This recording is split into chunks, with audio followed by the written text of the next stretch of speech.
gentlemen, welcome to TFI CAD Tips. What am I doing on the floor in the middle of my office? Well, there's a story to that. So a bit of waffling here, right? Apologies for the bad quality if you've just found the channel, right? I'm not a physical tech channel. I might be in the future, I don't know, but I don't have any fancy recording equipment, studio equipment, right? It's just me, it's just a phone for a camera and a microphone on that same phone.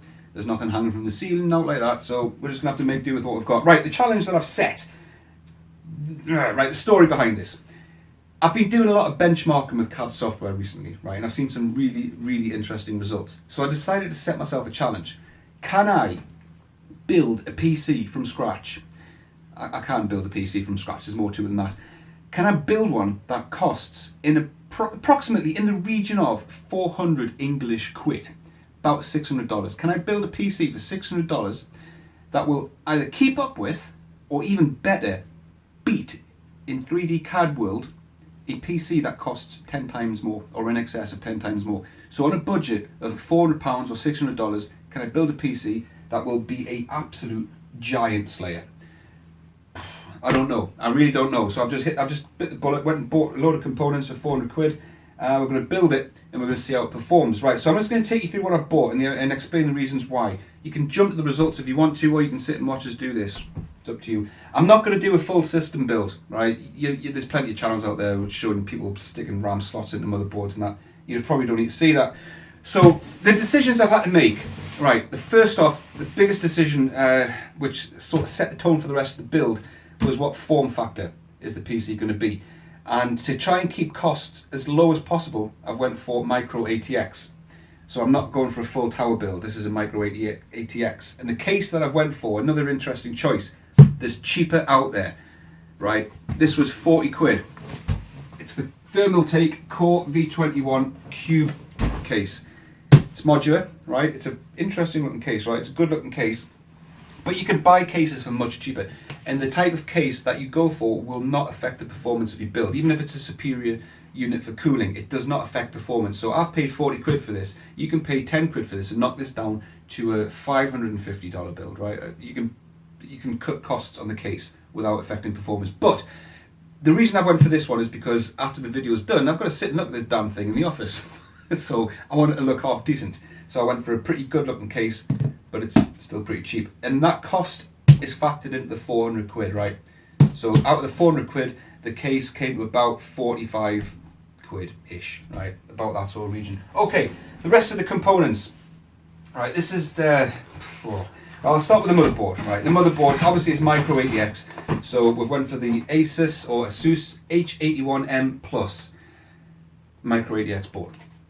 There's different variations on the H81M board, right? You've got the Dash A, you've got Dash K. I went for Dash Plus, which I think it's difficult to find information on this sort of thing, but I think it is the top end of the H81M Asus boards. It's got 3 PCI Express slots, as well as a GPU slot, 2 RAM sockets, and a socket 1150 CPU socket, which will show you that I'm going with the Haswell build rather than Skylake. I ain't buying a Skylake CPU and sticking to a £400 budget. That's never going to happen. It's impossible. Right, so straight onto it.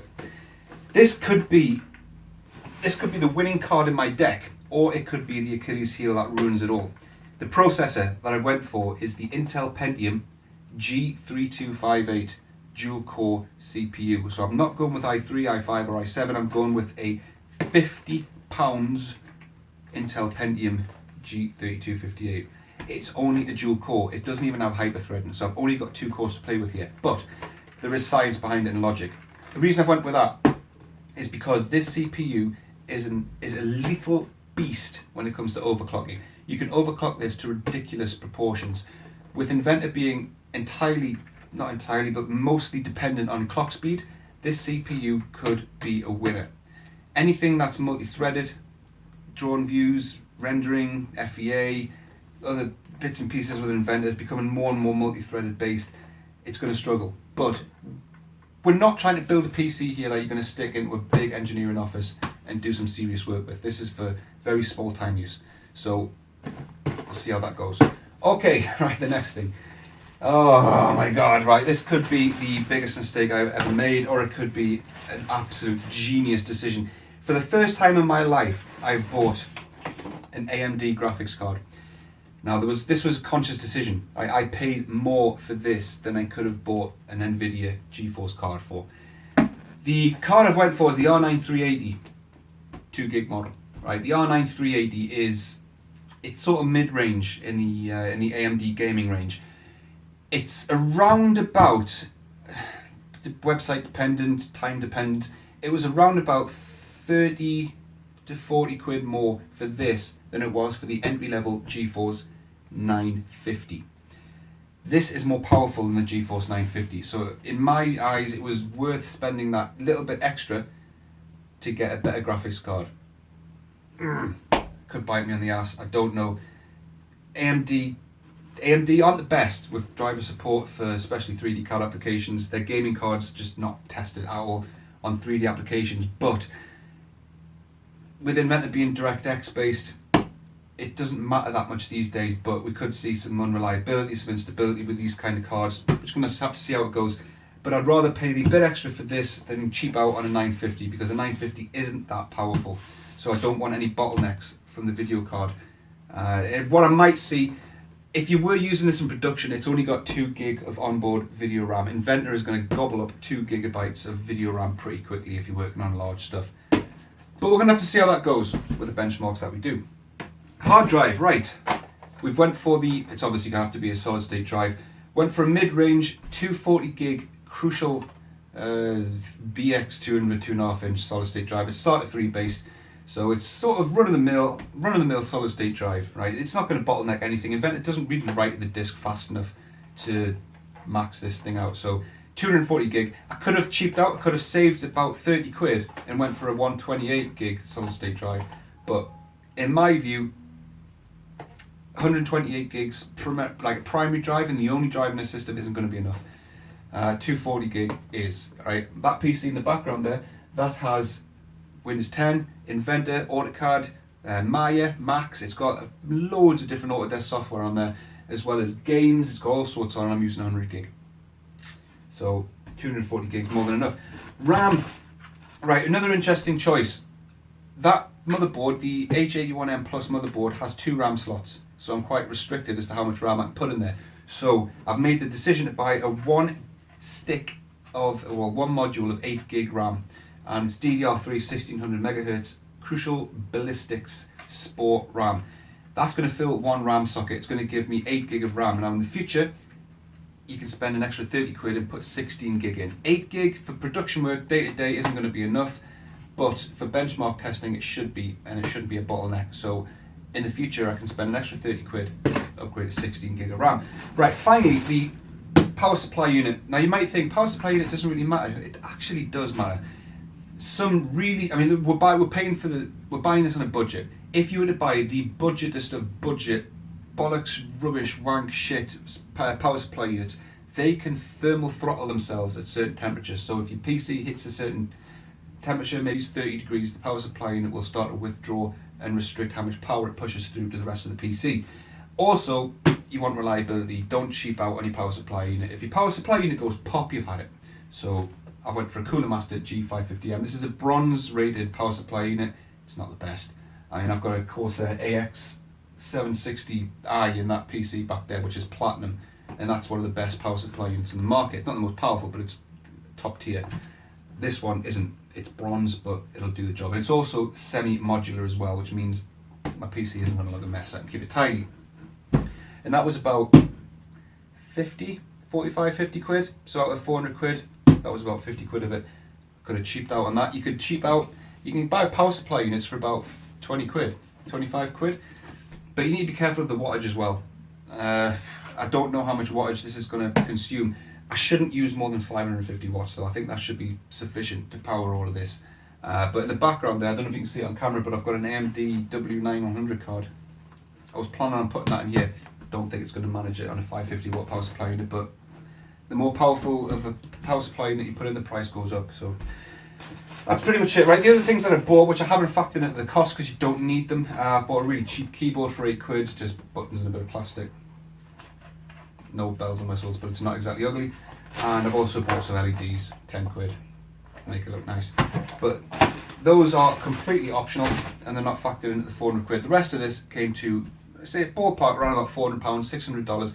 So what I'm going to do now is put it all together and see how it goes. I have no idea how this is going to turn out. This could be a complete flop, or it could be a huge surprise. I don't know. I'm quite excited to see how it goes. So I'm going to get it built and I'm going to see you on the other side. And thanks to the magical powers of video editing, we are here a week later with the PC built. It's been a week since I built the PC and did the unboxing of all the components, but here we are with it built, and you've got to say, you have to admit that that is looking pretty tasty. That is looking delicious. For £400, or your regional equivalent, that is a good looking computer. Let's have a look at it from the outside. There it is. There's the Thermaltake £40 PC case. Looking absolutely delicious. I'm loving that honeycomb sort of effect on the front of the case, the mesh effect. That's looking really nice. And the LEDs, for £10, the LEDs really set it off. I love these LEDs. You can change the colour of them, and look at that, it changes it changes both of them at the same time. It's the same remote. So that's for 10 quid. That's a really good buy, just to make it look a little bit more expensive than it actually is. There's the AMD R9 380 graphics card. The motherboard, the Asus motherboard, is a bit cheap looking. The colour scheme's completely off, but it wasn't bought to look good. It was bought to be functional, and we're going to see in a bit whether I've succeeded at being functional. The internals of this case are a bit messy. They are. It's not the best case for cable management. I've got to say, for 40 quid, it's a winner of a case. The modularity of the case is fantastic. You can shift all the bits around. You can put the panels in different places. You can have the graphics card and the motherboard in different orientations. You can shift the buttons. The panel with the power buttons and the USB ports, you can shift that to different parts of the case. It's fully modular. It's amazing. But cable management is pretty poor because there's no side panels, there's no back panels to hide the cables under or pin them to and get them out of the way. So your cables are left a little bit hanging, which is a bit of a shame, but it's not the end of the world. I didn't buy this for it to be, you know, a high-end enthusiast grade case in a build. So I've put a couple of case fans up at the top, but I've not switched those on. I did have them on, but they were quite loud, so I've kept them off for now. And yeah, it's looking pretty good. I'm pretty happy with the result of the case, the result of the overall build, and the cost of it. So I'm happy with that. Right, how does it perform? Well, here we are. Here we are in 1080p on a 42-inch telly. Right, so the fact that it's on a 42-inch telly doesn't make a difference. It's still just 1080p. But this is the BAC Mono dataset being powered by the budget £400 PC. And we are getting phenomenal performance. I am absolutely delighted with how this is performing. This is the BAC Mono, not in Express mode. This is full mode, all components loaded. We are getting just around about 20 frames per second. On Express mode, we're getting around about 25 frames per second on a continuous orbit. In terms of the size of the assembly, right, what you're looking at here is a relatively large assembly. It's 1,154 unique parts and 3,494 occurrences. So it's a relatively large assembly.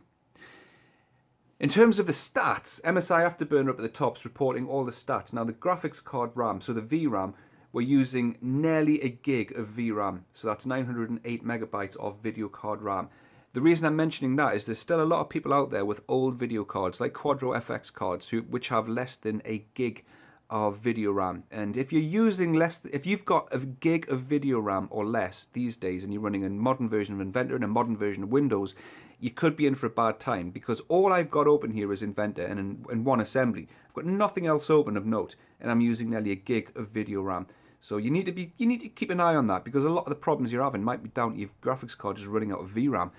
The bottom stat, that's system RAM, so we're using just over 5 gig of of system RAM, and this PC has a total of 8 gig, so we're well within the limits of the system RAM. And the graphics card, that's the graphics card utilization at the top.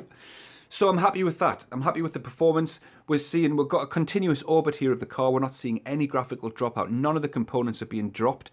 The shadows are being maintained, and we're on a continuous orbit, and it is as smooth. It's not as smooth as it gets. It's only 20 frames per second, but it's good. It's good enough, and it is better than what I would have expected on a PC of this price point. So I'm well happy with that. Right, finally, the benchmark test, which I pretty much built this PC to do. The benchmark test, so far, the best score on the benchmark test, I'll put a link in the description to the original thread on the Autodesk website from the creator of the bench tool. The best score so far is from my own PC here, and it is a score of 12.2. I was not, and I was never expecting this PC to beat that. It hasn't beaten it, obviously. It's not going to. It's not that kind of a PC. The point of me building this PC was to see if I could build a cheap as chips PC which could outperform a computer that cost over 10 times as much as this one. So with that in mind, let's have a look at the score from the bench tool for this PC. And this is the actual application. This is the actual result of the test. So we've got a score of 9.16. Now I was aiming for a score of between 8 to 9, so it's actually went higher than what I thought it was. And when I said I wanted a score of 8 to 9, originally when I started to build this computer, I was being very ambitious. I didn't actually think it would get there. The graphics scores are phenomenal. If you look at the Hertz scores down there, we've got 171, 183 and 71. Those scores are fantastic for this grade of graphics card and for this grade of CPU. Those scores are phenomenal. Where this system lets itself down, well, no, this system doesn't let itself down, but where it doesn't quite make the grade with, or doesn't quite keep up with the higher scores, is the drawings test. The drawings test uses multi-core. That's where it places a couple of views, and it uses multi-core, multiple threading to build the views. This PC has only got 2 cores. It's not hyper-threaded either, so we don't have much in terms of core power, but we've got high clock speeds. The clock speed is listed there as 3.2, but that's not actually true. That's the base clock. This has been overclocked to 4.2, so we've got an extra gigahertz on top of that. Well, actually, we've got an extra 2 gigahertz because we've got 2 cores. We've got a gig per core. So it's where it's the clock speed that kicks in and makes this PC get the score that it's got. And I'm extraordinarily happy with that. That is a win of a score. So the test has succeeded. If you take yourself on over to the forum thread in the link below, what you'll see are a load of PCs with 32 gig of RAM with Quadro cards in that cost more than this PC. In fact, some of those PCs who've submitted scores, their graphics card costs double. Just for the graphics card will cost double than the entire contents of this computer. Yet this PC is outperformed them in the bench test. So it's an absolute win. It's a total win. The warm start was a bit long, so 7.62 seconds for the warm start, but I'm seeing variations there. I'm seeing variations on the warm start. On one test that I did, the warm start was 3 seconds, and then on this test it was 7 seconds. So I'm seeing some variations there in some of the tests, but because it's only a 2-core CPU, all it takes is for one background process to kick in, Windows to do some search indexing or Windows Defender to kick in or something like that, and take some of the power away from one of the cores, and all of a sudden the PC sort of grinds to a halt. And that's where this PC is going to let itself down a little bit. But if you are buying this kind of a PC and you are on a budget, what I would say is just work around it. If you are going to be using something like this, disable a lot of the unnecessary background processes so that you're reserving most of the power for the applications that you're going to use. What I'm also not saying as well, and I need to make a point of this, I am not in any way suggesting that you buy this PC for work. The whole point of this test, and I can't stress this enough, is just purely to prove that you don't need to spend a fortune to get good performance with your 3D CAD applications. If I was buying a PC on a budget, I would probably step up the processor just a little bit, keep the clock speed above 4 gigahertz, but buy maybe an i5. Get an i5 with 4 cores, maybe with hyper-threading, and then the rest of the PC I could probably keep the same. I'd put maybe 16 gig of RAM there instead of 8, but the graphics card is absolutely bang on the money. The hard disk is bang on the money. It's just a SATA 3 solid state drive. It's not PCI Express, it's not NVMe, it's not M.2, it's just a standard serial ATA hard disk costing, I think it was around about £50 the hard disk cost, very cheap.